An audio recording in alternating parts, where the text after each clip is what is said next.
अस्सलामुअलैकुम viewers, CSS all in one में खुशामदीद। Dear aspirants, आज का हमारा टॉपिक सीएसएस के सब्जेक्ट पब्लिक एडमिनिस्ट्रेशन में ऑर्गेनाइजेशन के ऊपर है। पब्लिक एडमिनिस्ट्रेशन के हवाले से हम ऑर्गेनाइजेशन को टू द पॉइंट और जामे अंदाज में कवर करेंगे और इसको दो हिस्सों में हम पूरा करने की कोशिश करेंगे। इस वीडियो में हम मीनिंग, डेफिनेशन और टाइप्स ऑफ ऑर्गेनाइजेशन को स्टडी करेंगे और दूसरी वीडियो में हम थ्योरीज ऑफ ऑर्गेनाइजेशन को पढ़ेंगे। ये तो सब हम जाएंगे वीडियो में, लेकिन उससे पहले आपसे एक इल्तिजा है कि अगर आपने C S S all in one को अभी तक सब्सक्राइब नहीं किया तो सबसे पहले सब्सक्राइब कर लें और साथ में बेल के बटन को दबाएं ताकि जब भी मैं कोई नई वीडियो अपलोड करूं तो उसका नोटिफिकेशन आपको मिल सके। इसके अलावा हर वीडियो को आखिर तक ज़रूर देखें ताकि तमाम कंसेप्ट आपको बआसानी समझ सकें। तो बगैर वक्त ज़ाया किए चलें वीडियो की तरफ बढ़ते हैं। तो इस वीडियो में हम इंट्रोडक्शन पढ़ेंगे कि ऑर्गेनाइजेशन का इंट्रोडक्शन क्या है। उसके बाद मीनिंग और डेफिनेशन को देखेंगे। उसके बाद हम टाइप्स ऑफ ऑर्गेनाइजेशन को देखेंगे और हम दूसरी वीडियो में जो है इसके नेक्स्ट पार्ट में हम थ्योरीज ऑफ ऑर्गेनाइजेशन को पढ़ेंगे, क्योंकि थ्योरीज ऑफ ऑर्गेनाइजेशन 4-5 थ्योरीज हैं और जो कि इस वीडियो में हम कवर नहीं कर सकते, इसलिए हम वो अलग से एक वीडियो में पढ़ेंगे। तो सबसे पहले इंट्रोडक्शन को देख लेते हैं। इंट्रोडक्शन क्या होता है? Organisation is basic tool by which administrative machinery kept running. मतलब ऑर्गेनाइजेशन एक टूल है पब्लिक एडमिनिस्ट्रेशन का, जिसकी मदद से हम जो है इंतज़ामिया की मशीनरी को चलाते हैं। इसके बगैर हम इंतज़ामिया की को किसी ऑर्गेनाइजेशन के बगैर हम इंतज़ाम नहीं कर सकते। इसलिए ये जो है इंतज़ामिया का एक एसेंशियल एलिमेंट होता है। और इसके अलावा इंतज़ामिया में या एडमिनिस्ट्रेशन में जो है ऑर्गेनाइजेशन जो है बहुत अहम रोल अदा करती है। और ये जो है ऑर्गेनाइजेशन जो भी है वो गोल को एक एक मंजिल को, एक मकसद को हासिल करने के लिए तमाम एम्प्लॉइज़ की डायरेक्शन या समत को एक तरफ कर देती है। तमाम एम्प्लॉइज़ मिलकर उसी गोल के पीछे होते हैं और उसको हासिल करने के लिए अपनी पूरी कोशिश करते हैं। इसके अलावा ऑर्गेनाइजेशन जो है उसके ज़रिए हम काम को डिस्ट्रीब्यूट कर लेते हैं, जो कि मुख्तलिफ डिपार्टमेंट्स और यूनिट्स करते हैं। ये तो इंट्रोडक्शन हो गया। अब जो है हम इसके मीनिंग और डेफिनेशन को देख लेते हैं। डिक्शनरी के मुताबिक इसके मीनिंग है work of connecting dependent parts so that each has special function, act और ऑफिस। हम जो हैं बहुत से अनसार करने वाले, मतलब एक दूसरे पर अनसार करने वाली चीज़ों को आपस में इकट्ठा करके जोड़ते हैं ताकि वो एक स्पेशल काम हम उससे हासिल कर सकें या कोई उसके ज़रिए हम कोई अमल कर सकें, कोई काम हासिल कर सकें। ठीक है, तो ये एक डिक्शनरी की इसकी मीनिंग था।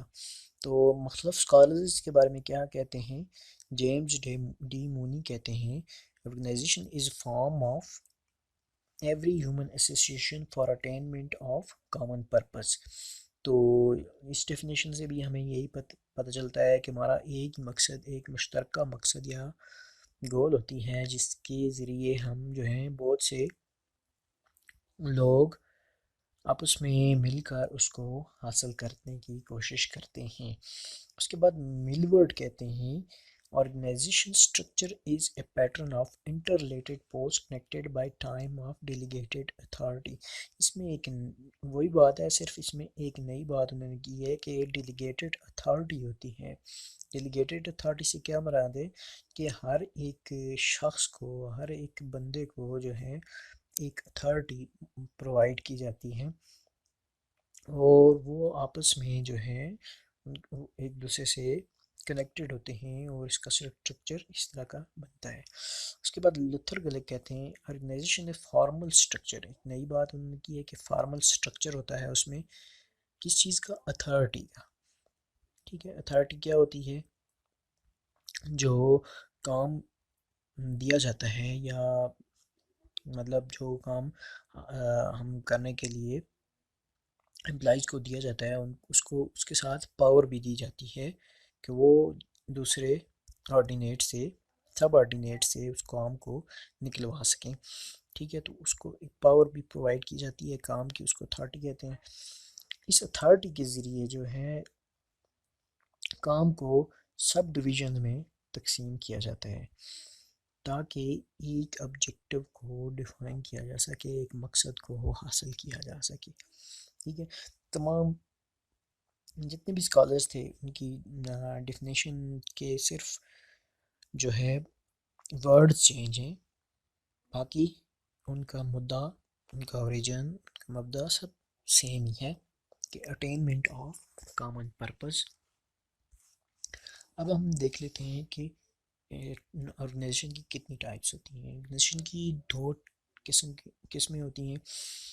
तो सबसे पहले जो है फॉर्मल ऑर्गेनाइजेशन होती है, एक फॉर्मल ऑर्गेनाइजेशन होती है और एक इनफॉर्मल ऑर्गेनाइजेशन होती है। फॉर्मल ऑर्गेनाइजेशन, इससे मुराद हम उर्दू में इसका मतलब रस्मी तंजीम कर सकते हैं। In administrative has two types of role in his office. कोई भी जो है एडमिनिस्ट्रेटिव है या मुंतज़म है तो उसके दो किस्म के रोल्स होते हैं ऑफिस में। One is formal when he is in office, तो वो जब वो ऑफिस में होगा तो वो उसका रस्मी रोल होगा, और दूसरा जब वो ऑफिस में नहीं होगा तो वो गैर रस्मी रोल होगा। इसलिए फॉर्मल ऑर्गेनाइजेशन को हम आगे डिटेल से भी पढ़ेंगे। उसके बाद हम देख लेते हैं इनफॉर्मल ऑर्गेनाइजेशन। जब वो एक एडमिनिस्ट्रेटर ऑफिस में नहीं होगा तो उसका इनफॉर्मल रोल वो प्ले करेगा। तो इनफॉर्मल टाइप की ऑर्गेनाइजेशंस होती हैं जो जिनके लिए एक ऑफिस की ज़रूरत नहीं होती, जबकि वो बाहर ही हम ऑफिस के बाहर ही वो अपना एम रोल अदा करते हैं। इसको हम आगे डिटेल से पढ़ लेते हैं, आपको अच्छे से समझ आ जाएगी। फार्मल ऑर्गेनाइजेशन कौन सी होती हैं? फार्मल ऑर्गेनाइजेशन जितनी भी हैं, तमाम किस्म की ऑर्गेनाइजेशन, इसकी एग्जांपल्स हम ले सकते हैं कि जितनी भी किस्म की ऑर्गेनाइजेशंस हैं वो तमाम फार्मल ऑर्गेनाइजेशन थी, सवाए clubs, charity organisation, football clubs वगैरह की जितनी भी हैं, उसके अलावा जो है तमाम ऑर्गेनाइजेशन फार्मल होती हैं। अब फार्मल ऑर्गेनाइजेशंस में क्या मेन पॉइंट्स होते हैं, या फार्मल और इनफॉर्मल ऑर्गेनाइजेशन, रस्मी या गैर रस्मी ऑर्गेनाइजेशंस में क्या फ़र्क होता है?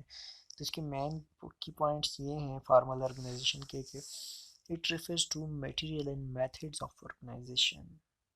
अब इसमें दो चीज़ों की बात उन्होंने कर दी है, मटेरियल्स और मेथड्स। मटेरियल जो ऑफिस में इस्तेमाल होने वाली चीज़ें हैं, और मेथड्स जिन कवानीन के ज़रिए उनको इस्तेमाल किया जाता है। ठीक है, इनके साथ इसका तल्लुक़ है। तीसरी एक और चीज़ होती है जो कि मेन होते हैं, मटेरियल, मेथड्स और मीन। मीन का तल्लुक़ जो है इनफॉर्मल के साथ है, इसलिए फार्मल का तल्लुक़ जो है मटेरियल और मेथड से है। मटेरियल क्या होते हैं? जो ऑफिस में चीज़ें हैं जो हम इस्तेमाल करते हैं, जैसे टेबल, चेयर, कागज़, लेटर्स, कंप्यूटर, ये चीज़ें जो हैं मटेरियल्स हैं। और मेथड्स जो उस ऑर्गेनाइजेशन का स्ट्रक्चर होता है, जो रूल्स और रेगुलेशंस होते हैं, उनको मेथड्स कहते हैं। Material methods are more important than worker. दूसरा पॉइंट है इसका जो कि बहुत इम्पोर्टेंट है। इसमें ये कहता है कि मटेरियल मेथड जो हैं मेन से या वर्कर से ज़्यादा अहमियत के हामिल होते हैं। ये जो है फॉर्मल ऑर्गेनाइजेशन की बात कर रहे हैं, उसमें जो है मटेरियल मेथड ज़्यादा अहम होते हैं। अब ये जो है ऑर्गेनाइजेशन जो है प्लान्ड ऑर्गेनाइजेशन होती है। ठीक है, पहले से इसकी मनसूबाबंदी की होती है कि कैसे इसका स्ट्रक्चर होगा, इसकी कैसी जो है हायरार्की होगी, सब चीज़ें प्लान्ड होती हैं, मंसूबे के तहत बनाई गई होती हैं। अब चौथे नंबर पर पॉइंट इसका ये है कि डिज़ाइंड ऑफिशियल स्ट्रक्चर। इसमें एक ऑफिशियल स्ट्रक्चर या ढांचा भी होता है, यानी कि पहले से मनसूबाबंदी किया हुआ एक ढांचा होगा ढांचे से मुराद के एक हायरार्की होगी, मतलब कि टॉप पे सीईओ होगा, उसके बाद जो है डायरेक्टर्स होंगे या डिप्टी डायरेक्टर्स होंगे, फिर मैनेजर्स होंगे, फिर असिस्टेंट मैनेजर्स होंगे, उसके बाद जो है क्लर्क्स होंगे या जूनियर क्लर्क्स होंगे। ठीक है, ये जितने भी हैं ना, ये एक स्ट्रक्चर या हायरार्की को शो करता है। ठीक है, तो इसमें पहले से एक डिज़ाइन स्ट्रक्चर होता है। ठीक है, और हर ऑर्गेनाइजेशन का अपना स्ट्रक्चर होता है। गवर्नमेंट ऑर्गेनाइजेशन का अपना स्ट्रक्चर होता है, प्राइवेट ऑर्गेनाइजेशन का अपना स्ट्रक्चर होता है, कॉरपोरेशन का अपना स्ट्रक्चर होता है। ठीक है, और फार्मल ऑर्गेनाइजेशन को हम जो है डिवाइड करते हैं डिपार्टमेंट्स और यूनिट्स और सेक्शंस में। ठीक है, हर डिपार्टमेंट अपने अपने एम काम जो है उसको सौंपे जाते हैं, एम प्राइज सौंपे जाते हैं जिनको वही डिपार्टमेंट देखता है और उसको पूरा करता है। जैसे फाइनेंस डिपार्टमेंट अलग होता है, अकाउंट्स डिपार्टमेंट अलग होता है। ठीक है, रिक्रूटमेंट डिपार्टमेंट अलग होता है, एडमिन डिपार्टमेंट अलग होता है, आईटी डिपार्टमेंट अलग होता है। हर डिपार्टमेंट और हर यूनिट्स और सेक्शन के जो हैं अपने अपने जो हैं फ़राइज़ सौंपे होते हैं और उनको पूरा करना होता है उन्होंने। और ये फार्मल ऑर्गेनाइजेशन के अलावा सबसे अहम बात जो है, कुछ रूल्स और रेगुलेशन के साथ के तहत काम करते हैं। मतलब कुछ प्रोसीजर्स होते हैं, कुछ मेथड्स होते हैं, कुछ रूल्स और रेगुलेशंस होते हैं, कुछ कवानीन होते हैं। उन कवानीन के दायरे में रहकर ये जो है कोई ख़ास मकसद को हासिल किया जाता है। अब हम देख लेते हैं इनफॉर्मल ऑर्गेनाइजेशन। इनफॉर्मल ऑर्गेनाइजेशन क्या होती है? ये इनफॉर्मल ऑर्गेनाइजेशन में वर्कर्स पर ज़्यादा फोकस किया जाता है मटेरियल्स और मेथड्स के। मतलब कि एक फॉर्मल ऑर्गेनाइजेशन का उल्ट है यहाँ पर। वहाँ पर जो है मटेरियल मेथड्स को ज़्यादा प्रेफर किया जाता है और यहाँ पर जो है वर्कर्स पर ज़्यादा फोकस या प्रेफर किया जाता है। इसमें कुछ ख़ास स्ट्रिक्ट किस्म के रूल्स और रेगुलेशन नहीं होते। ठीक है, और इसके अलावा आप जो हम मेन की पॉइंट्स के देख लेते हैं। ये अनऑफिशियल स्ट्रक्चर होता है इसमें, नंबर वन। नंबर टू जो है उसका कोई प्लान स्ट्रक्चर नहीं होता। बिल्कुल आप जो देख लेते हैं, देख सकते हैं कि फॉर्मल ऑर्गेनाइजेशन के बिल्कुल ये उल्ट जा रहा है। ठीक है, small groups rather than departments. Departments बड़े बड़े डिपार्टमेंट्स नहीं होते बल्कि छोटे छोटे ग्रुप्स होते हैं, उनके ज़रिए काम किया जाता है, ये काम या फ़राइज़ को हासिल किया जाता है। अच्छा, इसमें कोई ख़ास रूल्स और रेगुलेशंस को हम नहीं अप्लाई कर सकते। ठीक है, अब जो है इसकी एग्जांपल क्या होती हैं? जितने भी क्लब्स या चैरिटी ऑर्गेनाइजेशन जैसे फुटबॉल क्लब और बहुत सी सोशल ऑर्गेनाइजेशन जितनी भी होती हैं, वो इनफॉर्मल ऑर्गेनाइजेशन के स्ट्रक्चर पर काम करती हैं। इसी के साथ हम इजाज़त चाहते हैं। आप हमारे चैनल को सब्सक्राइब करें। सबसे पहले आप हमें ये बताएं कि आपको वीडियो कैसी लगी। अगर वीडियो आपको अच्छी लगी तो इसको दोस्तों को शेयर करें, हमें कमेंट करके बताएं, और इसके अलावा आप क्या जानना चाहते हैं वो भी हमें कमेंट करके बताएं। दूसरी वीडियोस के लिंक जो है वीडियो की डिस्क्रिप्शन बॉक्स में मौजूद हैं, आप उनको भी देख सकते हैं। उन पर क्लिक करके आप फ़ौरन उन तक पहुंच सकते हैं। इसके अलावा आप हमारे चैनल को सब्सक्राइब करें ताकि मज़ीद वीडियो भी आपको बआसानी मिल सके। तो अगली वीडियो तक इजाज़त चाहते हैं। अल्लाह हाफिज़।